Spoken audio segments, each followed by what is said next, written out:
Hello everyone, welcome back. आज हम discuss करेंगे इंटरनेशनल ट्रेड में एब्सोल्यूट कॉस्ट एडवांटेज थ्योरी। ठीक है, ये थ्योरी है जो कंट्रीज़ की ट्रेडिंग के बारे में बताती है, किस तरीके से कंट्री का जो इंटरनेशनल बिजनेस है उसमें वो एब्सोल्यूट कॉस्ट एडवांटेज को डिस्कस कर रहे हैं। तो बेसिकली अगर हम बात करें इस थ्योरी की हिस्ट्री के बारे में, तो 18th सेंचुरी में एक थ्योरी दी गई जो एब्सोल्यूट कॉस्ट एडवांटेज थ्योरी के नाम से फेमस हुई, जिसको एडम स्मिथ ने 1776 में दिया था। This theory is given by the Adam Smith in 1776 in his book Welfare of Nation। ठीक है, वेलफेयर ऑफ नेशन नाम से उन्होंने एक जो बुक दी है उसमें इस थ्योरी का उन्होंने जिक्र किया था। उन्होंने बताया था कि किस तरीके से country cost absolute cost advantage gain कर सकते हैं। ठीक है, इंटरनेशनल बिजनेस में कौन कौन से ऐसे फैक्टर हैं जिसकी वजह से उन्हें कॉस्ट एडवांटेज गेन होता है, तो वो इस थ्योरी में बताया गया है। चलिए स्टार्ट करते हैं। It stated that international trade is beneficial only when two nations are having absolute difference in cost of production of commodity in which they specialize। ठीक है, अब इस थ्योरी के हिसाब से जो एक तरीके से जो भी कॉन्सेप्ट है वो क्या है, इस थ्योरी में ये कहा गया है कि अगर कोई हम किन्हीं दो देशों की बात करें तो वो दो देश कॉस्ट एडवांटेज तभी ले सकते हैं जब उनके जो प्रोडक्शन में क्या है, डिस्क्रिमिनेशन है। ठीक है, यानी कि दोनों का जो प्रोडक्शन है उसमें क्या है, हमें डिफरेंस देखने को मिलता है। जैसे सपोज हम बात करें कंट्री ए और कंट्री बी की, जैसे यहाँ पे लिखा हुआ है कंट्री फर्स्ट और कंट्री सेकंड। ठीक है, अब क्या है, दोनों कंट्री क्या कर रही है, प्रोडक्शन कर रही हैं, लेकिन दोनों की कॉस्ट क्या है, अलग अलग है। ठीक है, अगर इस तरीके से कॉस्ट में आपको डिस्क्रिमिनेशन देखने को मिलता है तो वहां हम बात करते हैं किसकी, एब्सोल्यूट कॉस्ट एडवांटेज थ्योरी की। यही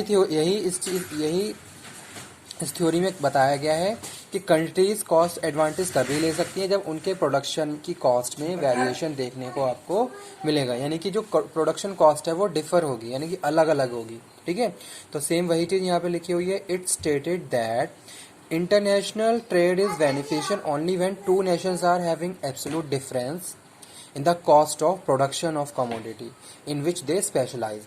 जैसे सपोज मैं बात करूं इंडिया की, इंडिया के पास बहुत सारे नेचुरल रिसोर्सेज हैं। ठीक है, तो अब इंडिया क्या है, इंडिया स्पेशलाइज है और उन चीज़ों को दूसरे देशों के साथ अगर कंपेयर कर हम करते हैं तो वहाँ पे कम कॉस्ट के साथ गुड्स को प्रोड्यूस कर सकता है। क्यों? क्योंकि एक्सेस क्वांटिटी में उसके पास कुछ ऐसे नेचुरल रिसोर्सेज हैं जिनको प्रॉपरली एज अ वो स्पेशलाइज यूज करके दूसरे देशों को एक्सपोर्ट कर सकता है कम कॉस्ट के साथ। लेकिन सेम यही चीज दूसरे देश किसी अदर कंट्री की बात करें तो वहाँ पे सेम वही प्रोडक्ट वहाँ पे फॉलो नहीं हो पा रहा है या वहाँ प्रॉपरली प्रोड्यूस नहीं हो पा रहा है, just because of cost of factor. वहाँ उसका प्रोडक्शन वहाँ करने में ज़्यादा कॉस्ट उस कंट्री को बेयर करनी पड़ रही है, यानी कि एक कंट्री की कॉस्ट कम है, दूसरी कंट्री की कॉस्ट ज़्यादा है, लेकिन अगर हम बात करें सेम गुड्स की प्रोडक्शन की तो वो कर रहे हैं, जो भी कर रहे हैं। ठीक है, तो वहाँ पे अगर जो कंट्री कम कॉस्ट में अच्छे से प्रोडक्शन कर रही है तो वहाँ हम बात कर रहे हैं एब्सोल्यूट कॉस्ट एडवांटेज। ठीक है, तो वो उसको वहाँ पे क्या हो रहा है, गेन हो रहा है। ठीक है, तो वो इस थ्योरी में हम डिस्कस कर रहे हैं कि जो भी अगर इस थ्योरी के हिसाब से कंट्री स्पेशलाइज है गुड्स में और उनके प्रोडक्शन में कॉस्ट वेरिएशन देखने को मिल रहे हैं तो वो डिस्कस किया है इस थ्योरी में एडम स्मिथ ने। ठीक है, कि कंट्री बेटर प्रोड्यूस कर सकती हैं, उनके पास जो भी रॉ मटेरियल हैं, ठीक है, और साथ के साथ कॉस्ट एडवांटेज ले सकती हैं जिन भी गुड्स में वो स्पेशलाइज हैं, यानी कि जिन भी गुड्स को वो स्पेशलाइज वे में प्रोड्यूस कर सकते हैं वहाँ उन्हें कॉस्ट एडवांटेज गेन हो सकता है। सिंपली अगर मैं इसको थ्योरी के बारे में आपसे कहूँ, ठीक है, जैसे क्या है, अब चाइनीज़ मार्केट की बात करते हैं तो वहाँ पे जो इलेक्ट्रॉनिक है वो बहुत ज़्यादा स्पेशलाइज है।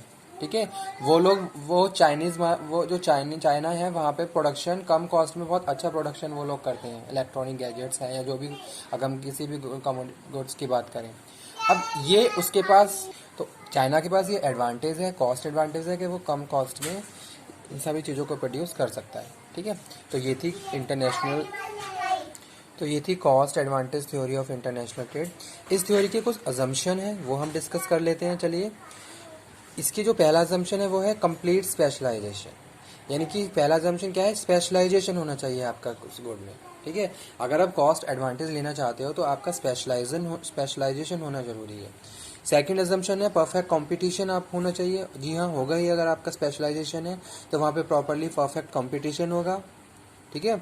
फुल एम्प्लॉयमेंट अपॉर्चुनिटीज़ होंगी वहाँ पे, ठीक है, क्योंकि आपका प्रोडक्शन स्पेशलाइज है, बहुत इफेक्टिवली आप प्रोडक्शन कर रहे हो, ठीक है। आपका इनपुट प्रोसेस आउटपुट बहुत अच्छे से काम कर रहा है, तो कहीं ना कहीं एम्प्लॉयमेंट अपॉर्चुनिटीज़ क्रिएट होंगी। कांस्टेंट रिटर्न ऑफ स्केल होगा, जी हाँ, ठीक है। और उसके बाद लास्ट है no transportation cost. Transportation cost भी यहाँ पे क्या हो जाएगी, कम हो जाएगी। तो ये कुछ अजम्पशंस थे एब्सोल्यूट कॉस्ट एडवांटेज थ्योरी के, तब जब कंट्री का स्पेशलाइज प्रोडक्शन है किसी भी पर्टिकुलर गुड्स के लिए, ठीक है। तो वो यहाँ पे हम बात कर रहे हैं एब्सोल्यूट कॉस्ट एडवांटेज थ्योरी, ठीक है। जैसे यहाँ पे मैं बात करूँ ऑन दिस थ्योरी, यहाँ जो इस थ्योरी है वो ये बताती है, यहाँ पे हमने बात करी है स्टैंडर्ड ऑफ लिविंग की, बात करी है लोगों की, ठीक है। अगर हम अपनी कंट्री की वेल्थ को बढ़ाना चाहते हैं तो हमें goods, specialize goods and services लेके आने हैं, और लोग जो भी हमारी जो पब्लिक है उनके जो स्टैंडर्ड ऑफ लिविंग है उसको इंक्रीज करना है, ठीक है। तो वो बताया गया है क्या, इस थ्योरी में, ठीक है। यानी कि जो अगर रियल, यहाँ पे जो रियल वेल्थ काउंट की गई है तो real wealth standard of living और क्वालिटेटिव गुड्स एंड सर्विसेज से काउंट की है। अगर कोई भी एक कंट्री अपनी रियल वेल्थ को बढ़ाना चाहती है तो उसको क्वालिटेटिव गुड्स देनी है मार्केट में, ठीक है। उस मार्केट में क्वालिटेटिव गुड्स होने चाहिए, साथ के साथ कंटिन्यूसली लिविंग स्टैंडर्ड अपनी पब्लिक का इंक्रीज करना है, ठीक है। तो वो यहाँ पे हम बात कर रहे हैं एब्सोल्यूट कॉस्ट एडवांटेज थ्योरी। जैसे यहाँ पे मैंने एक डायग्राम ये लिखा हुआ है, absolute difference in production cost. Country A है, कमोडिटी ए जो है उसको 10 रुपये में प्रोड्यूस कर रही है, और यहाँ पे बी है उसको 20 में, ठीक है। तो जो कम में प्रोड्यूस कर रही है वहाँ पे कॉस्ट का एडवांटेज रहेगा, ठीक है। यानी कि हम कम पैसे में ज़्यादा प्रोडक्शन कर रहे हैं तो वहाँ हमारे लिए कॉस्ट एडवांटेज है। ऐसे ही कंट्री बी है, और वो यहाँ पे अगर कंट्री ए की बात करें, जैसे आप कम कॉस्ट में ज़्यादा प्रोडक्शन कर रहे हो तो आप एक्सपोर्ट करोगे दूसरे देश को, ठीक है। सेम वही चीज़ बात कर रहे हैं हम दूसरे देश की, दूसरा देश सेम उसी चीज़ को ज़्यादा कॉस्ट में प्रोड्यूस कर रहा है, ठीक है। तो वो क्या करेगा, अगर कोई भी कंट्री ज़्यादा कॉस्ट में प्रोड्यूस कर रही है लेकिन मार्केट में डिमांड है, तो अपनी कॉस्ट फैक्टर को वो रिड्यूस करने के लिए क्या करेगा, दूसरे देश से वो गुड इम्पोर्ट करेगा, ठीक है। जैसे जो भी हमारे पास प्रोडक्शन, अगर हम किसी भी गुड्स का प्रोडक्शन कर रहे हैं, या तो हमारा प्रॉपरली प्रोडक्शन नहीं है, पहली चीज़ ये, तब हम उसको इम्पोर्ट करेंगे, ठीक है। या फिर हम ज़्यादा कॉस्ट में उसको प्रोड्यूस कर रहे हैं, हमारी ज़्यादा कॉस्ट लग रही है, तो उस केस में भी उसको दूसरे देश से कंट्री से इम्पोर्ट करेंगे, ठीक है। तो ये हम बात कर रहे हैं absolute cost advantage theory of international trade.